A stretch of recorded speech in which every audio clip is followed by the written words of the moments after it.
السلام عليكم متابعي قناة أخبار الساعة.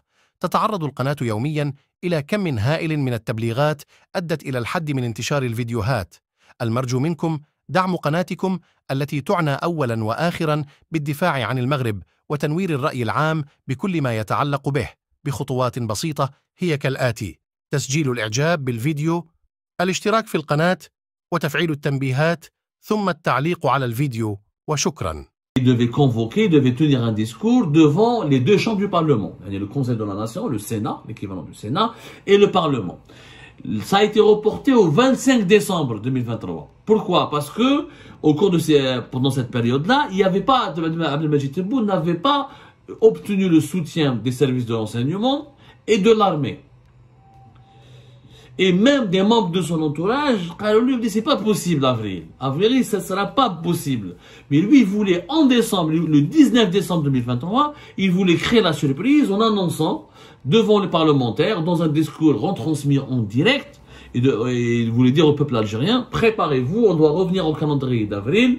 Pour lui, il allait prétexter selon les arguments qui étaient préparés, pour ne pas susciter des dysfonctionnements au niveau du pays. Il faut que le nouveau président prépare la loi de finances, 2025. Il faut que le pays retrouve, organiser une élection en décembre vers la fin d'année. Ça peut perturber le fonctionnement de l'État. Ça empêchera certaines lois d'être édictées, certaines lois d'être éditées plutôt, ou la promulgation de certains textes réglementaires. Ouais, il voulait donc organiser en avril, pour revenir à la tradition de l'État algérien depuis le début du mandat de Abdelaziz Bouteflika en 99, des élections au printemps, avec le début d'un nouveau mandat présidentiel juste au début du printemps, et au milieu du printemps, pour avoir le temps nécessaire ensuite d'asseoir sa politique et d'asseoir que le nouveau président, que le président en exercice puisse asseoir son pouvoir rapidement sur l'ensemble des institutions de l'État. Même chez Etlouche, ni l'armée, ni les services de renseignement, ni même plusieurs membres de son entourage, ils ont estimé qu'en avril, c'était impossible, juste après le ramadan, avec une campagne pendant le ramadan, ça allait provoquer le ramadan avec la cherté de la vie, l'inflation, la détresse sociale, économique, ça aurait pu provoquer un équipe, les Algériens n'ont même pas de quoi terminer les fins de mois, la paralysie, à cause de la paralysie, la panne économique et sociale du pays. Toi, tu leur fais une campagne électorale pendant le ramadan, c'était très risqué. Donc les conditions sécuritaires et politiques et les plus stricts n'étaient pas réunis pour ce scénario. C'est pour ça qu'il a reporté son discours du 19 décembre au 25 décembre 2023.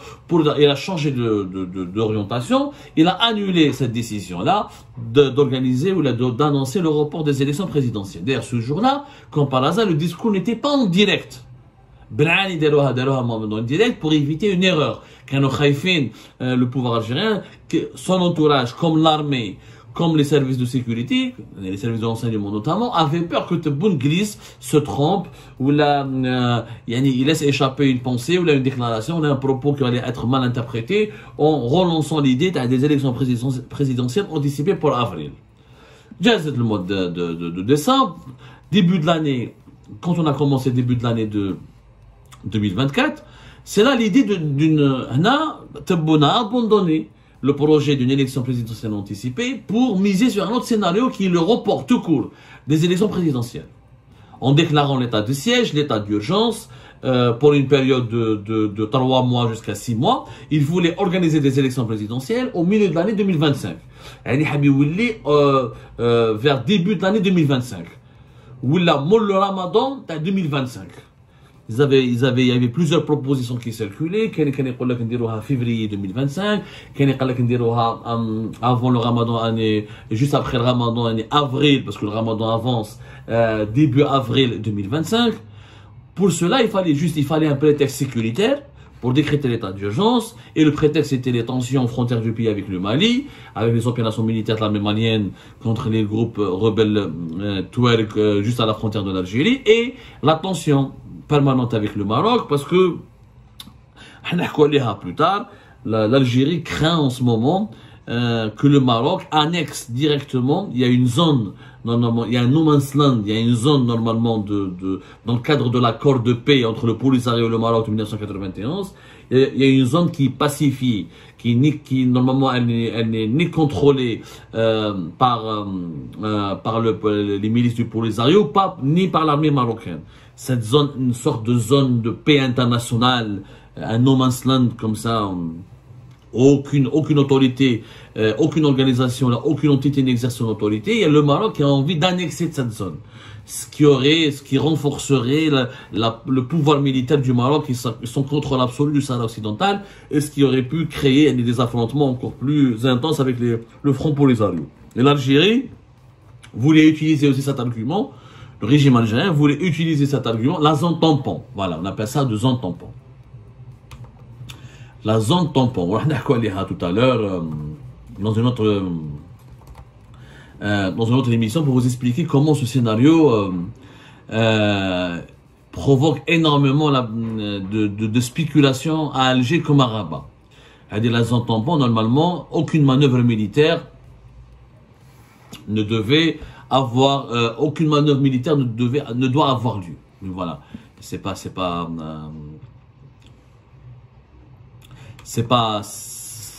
malheureusement sur le terrain, il y a des tensions permanentes entre les forces marocaines et les Front Polisario autour de cette zone tampon. Et l'Algérie, donc le régime algérien devait utiliser cet argument de l'avancée de la percée militaire marocaine dans cette zone tampon comme étant une menace contre la sécurité nationale et l'intégrité territoriale de l'Algérie. Et l'Algérie allait déclarer l'état d'urgence et l'état de siège pour l'état d'exception pour justifier le report et l'annulation des élections présidentielles prévues en décembre 2024.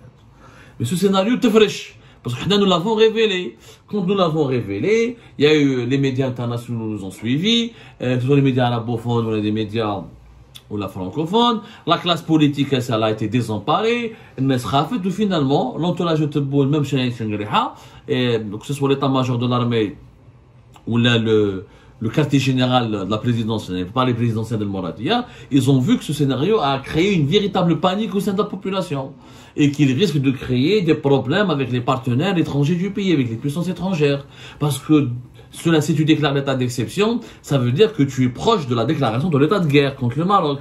Donc ça va contraindre les États-Unis d'Amérique à se positionner en faveur contre l'Algérie ou en faveur du Maroc. Ça va pousser les monarchies du Golfe à renforcer leur soutien militaire et financier au Maroc. Parce que là, l'Algérie va être perçue comme étant le pays qui se prépare à faire la guerre directement contre le Maroc.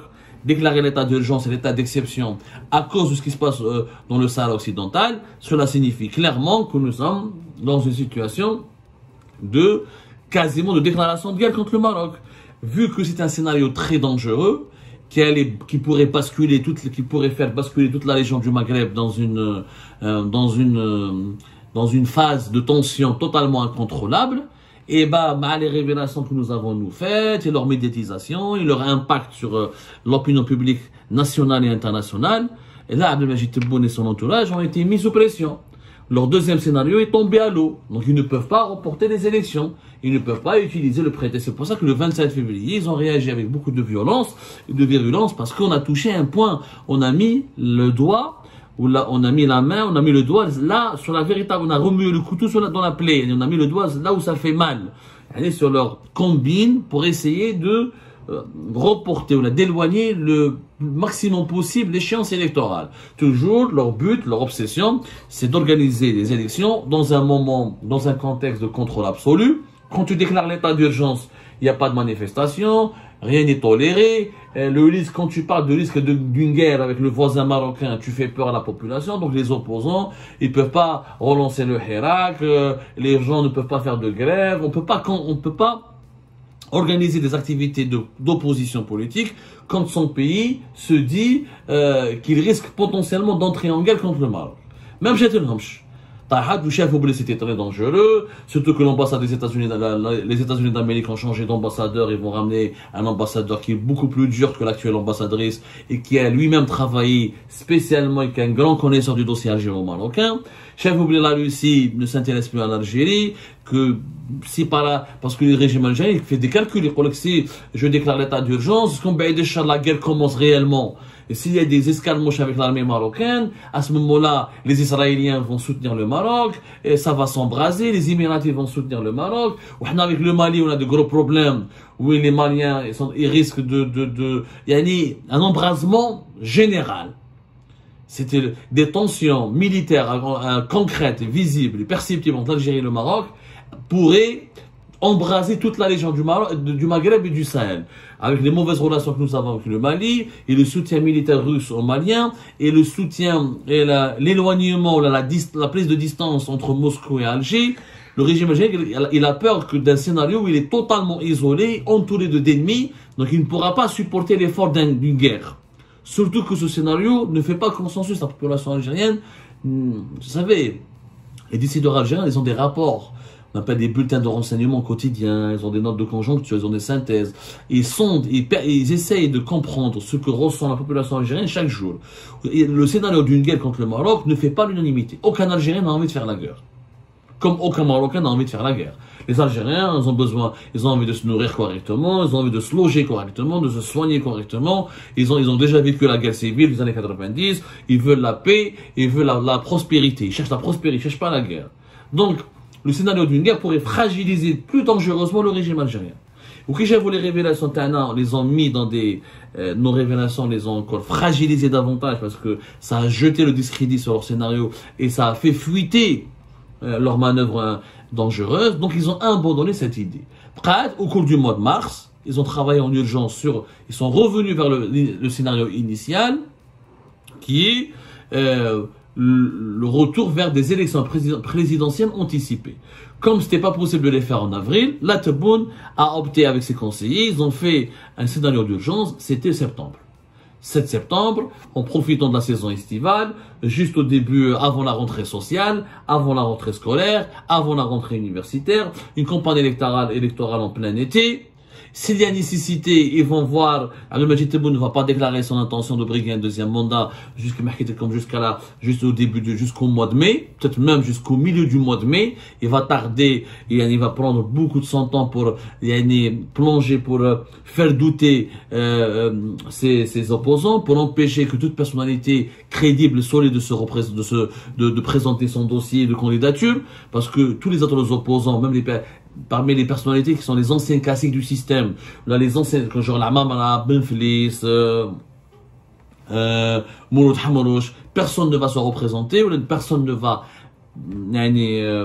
entrer en guerre contre le Tebboune, ou la défier Tebboune, si Tebboune va se représenter pour un deuxième mandat, parce que ces personnalités-là ne sont pas idiotes. Si Tebboune brigue un deuxième mandat, c'est qu'il a la caution et le soutien de l'administration et de l'armée et des services de sécurité, et donc les élections présidentielles, leurs résultats seront déjà, le résultat il sera déjà connu d'avance. C'est-à-dire que aucune personnalité issue du système, vu qu'elles connaissent très très bien le système, elles ont bien conscience que si Tebboune est candidat à sa propre réélection, il y a très très peu de chances que le système invalide, ou que le système valide plutôt des résultats qui seraient défavorables à Tebboune, et que le deuxième mandat passera comme une lettre à la poste.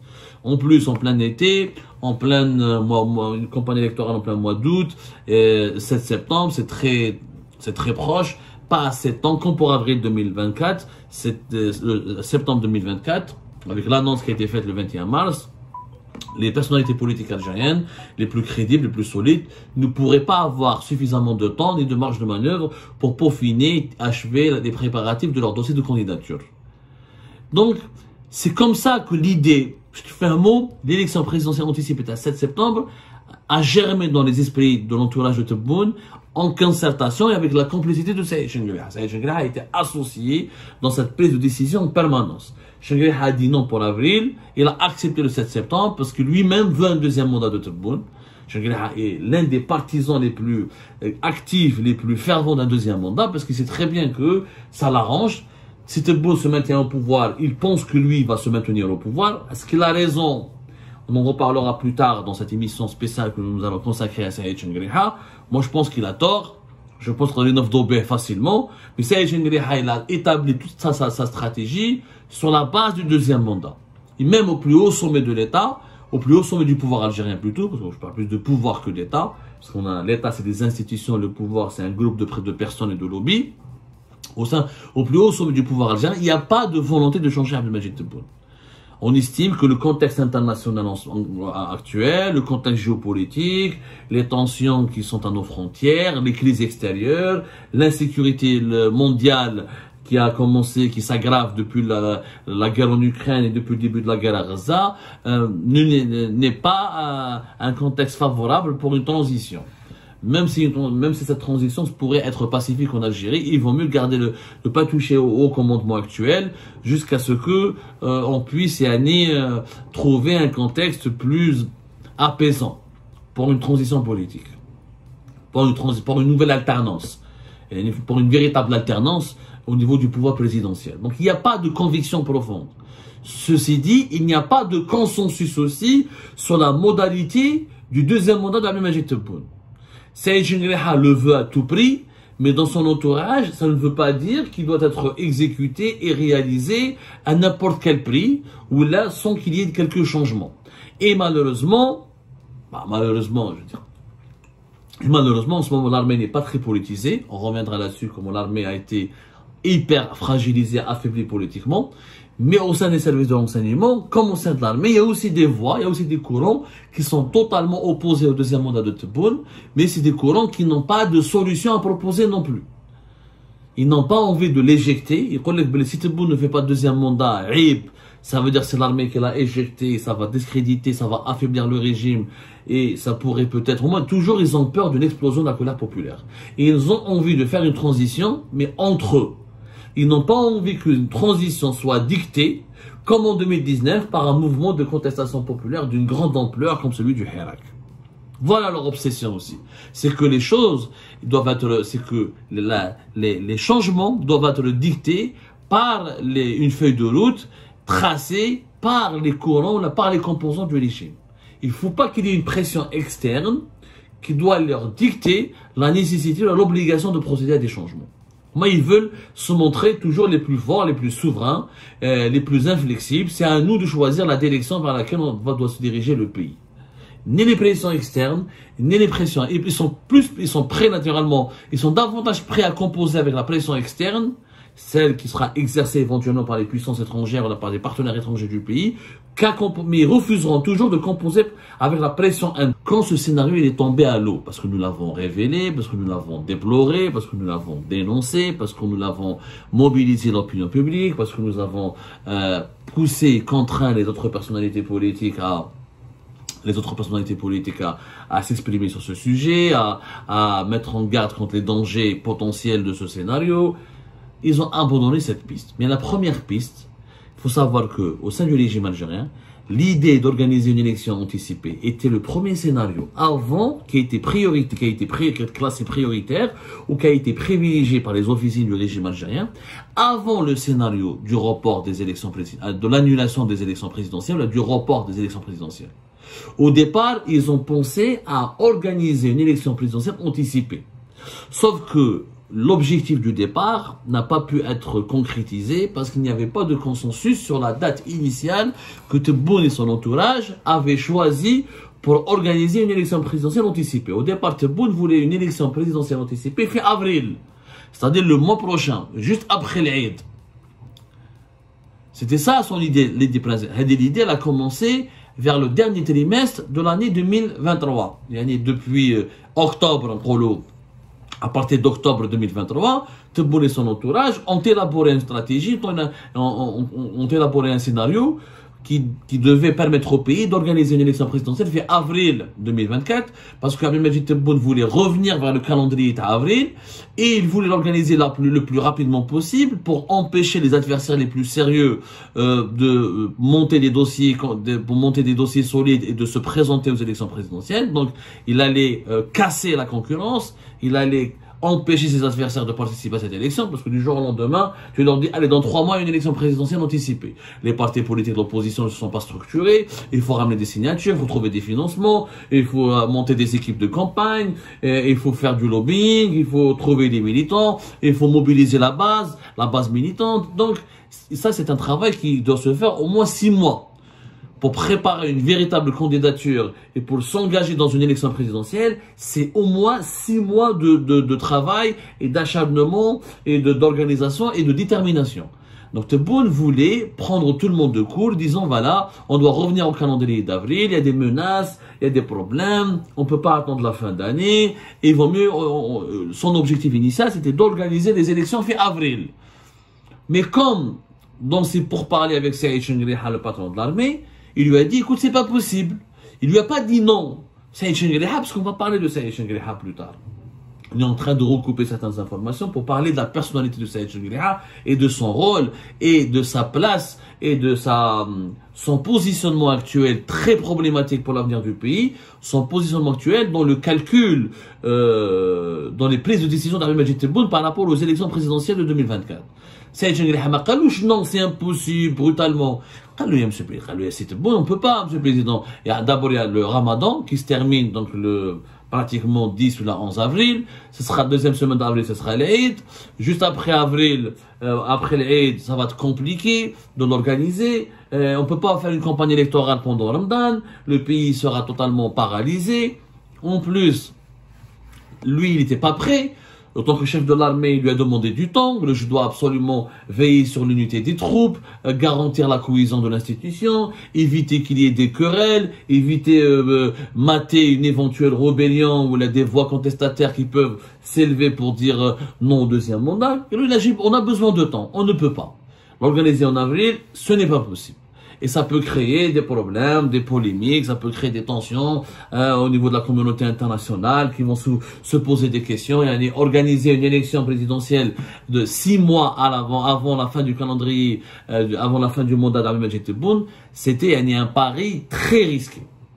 Et d'ailleurs, Ahmed Majid Tebboune, je t'ai raconté comme l'information, il voulait annoncer l'organisation de cette élection présidentielle anticipée en décembre 2023. Rappelez-vous, le 19 décembre 2023, il a